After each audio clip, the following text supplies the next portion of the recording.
Hey Overcomers, today's message is use imagination to create the life you desire, to manifest your dreams, your goal, your vision. And today I want to read to you from The Power of Awareness by Neville Goddard.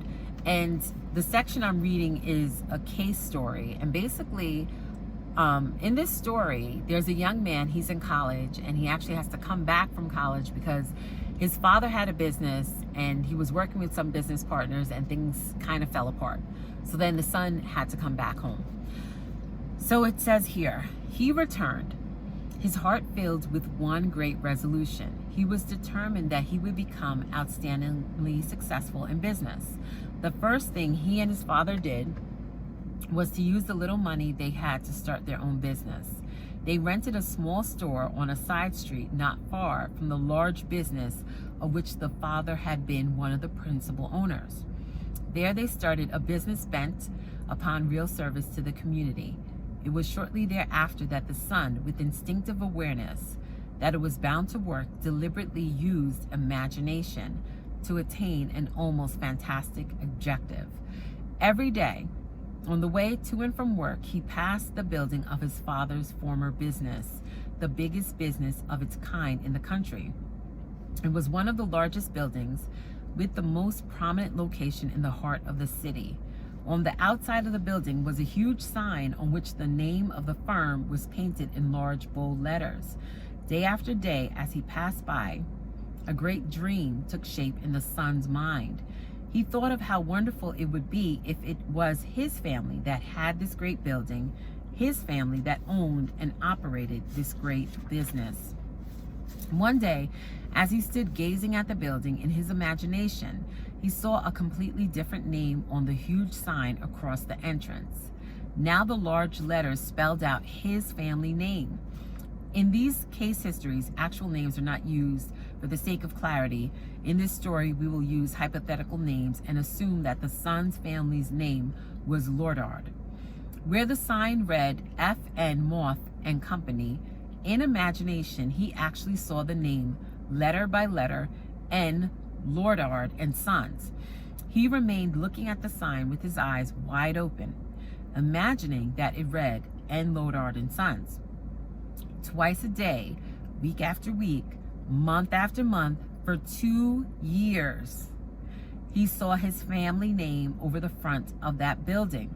He was convinced that if he felt strongly enough that a thing was true, it was bound to be the case. And by seeing in imagination his family name on the sign, which implied that they owned the business, he became convinced that one day they would own it.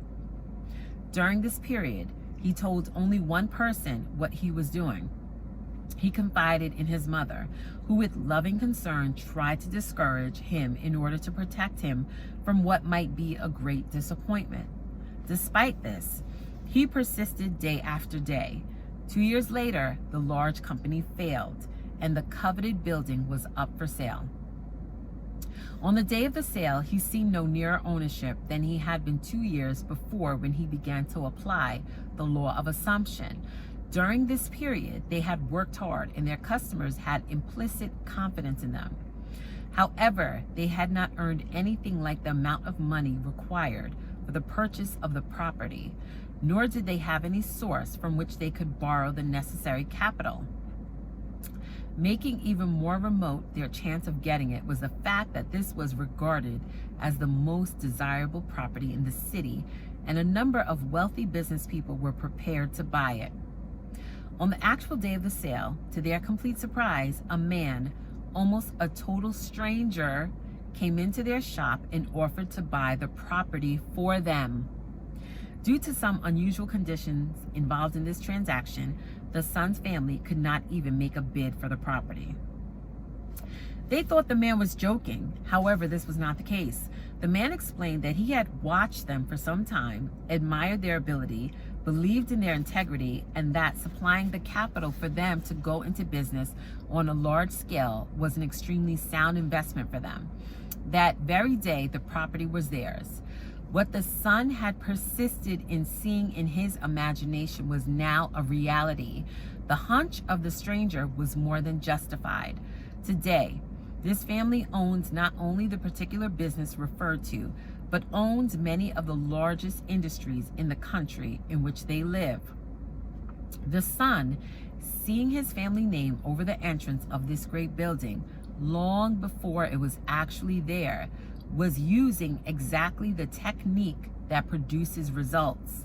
By assuming the feeling that he already had what he desired, by making this a vivid reality in his imagination, by determined persistence, regardless of appearance or circumstance, he inevitably caused his dream to become a reality. Such an awesome story. What an awesome testimony. So basically, the son saw in imagination his family's name over the building long before his family actually owned it. If you were listening to the story, you realize his family didn't have the capital.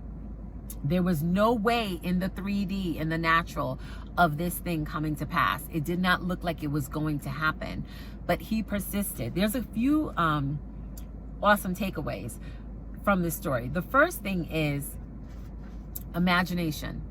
Putting your imagination to work. That's one, because imagination creates reality.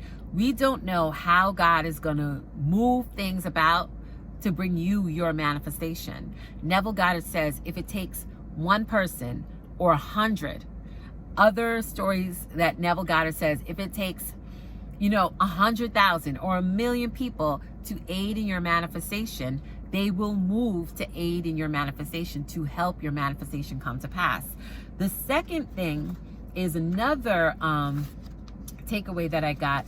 It said that during this period, he only told his mother what he was doing. And even his mom wasn't as strong and full of faith as he was, because it said that his mom tried to discourage him in order to protect him from, having a great disappointment. Sometimes when you have a vision, it has to be between you and God. Maybe sometimes you'll be able to tell one other person who's of a like mindset, who has strong faith, that will believe with you. And honestly, it's greater if you can find someone who has like a bigger vision than you, because it's going to cause you to expand your vision. It's going to cause you to expand your thoughts, to expand your belief, to push greater in faith. Because a lot of times people mean well, but when you're believing for your vision to come to pass, that dream, that goal, and if they are not full of faith and they might not have a vision for themselves, how can they encourage you in your vision? How could they, encourage you to strengthen your faith? So another thing is, if you have an idea, maybe share it with one person. If not, then it has to be between you and God, and just persist in your imagination. The first thing is that imagination creates reality. The second thing is know who to share your vision with, if it's anybody at all. The third takeaway that I got from this was that he persisted, okay? And it says here, by making this a vivid reality in his imagination, by determined persistence, regardless of appearance or circumstance, he inevitably caused his dream to become a reality. In order for your dream to become a reality, you must persist amidst the circumstances, amidst what, is showing up in the 3D. As Neville Goddard talks about, denying your senses, the evidence of your senses, because this world has us so trained, and sometimes I believe dumbed down, to just only go by what you see in the natural, and not really tapping into the spiritual. Because as we know, the word says that you shall decree a thing and it shall be established. That faith is the substance of things hoped for, the evidence of things not seen. So your faith is causing you to see something that has yet to manifest in this reality, that has yet to manifest in this dimension. Okay? But in order to bring it forth, you need to persist in your faith. You have to persist in your imagination, that thing that you're believing for, because that's what's going to cause it to come forth. That's what's going to cause it to manifest. Our thoughts are it's like an antenna signal. It's like a Wi-Fi, invisible. They go out.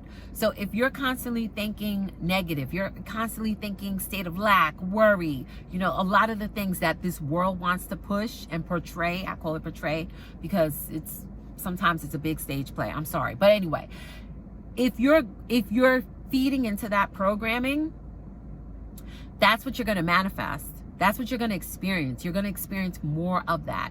So in order to change your life, you must change your thoughts daily. And I love this story because it said that he persisted for 2 years. His manifestation didn't show up until 2 years later.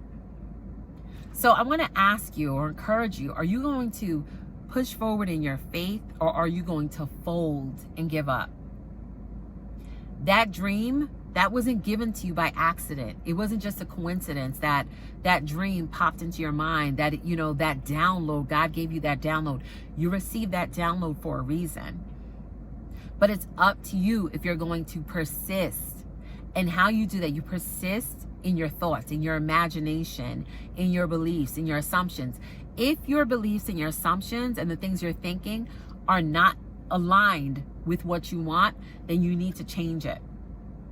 Change it to match the thing that you're thinking and live in the end.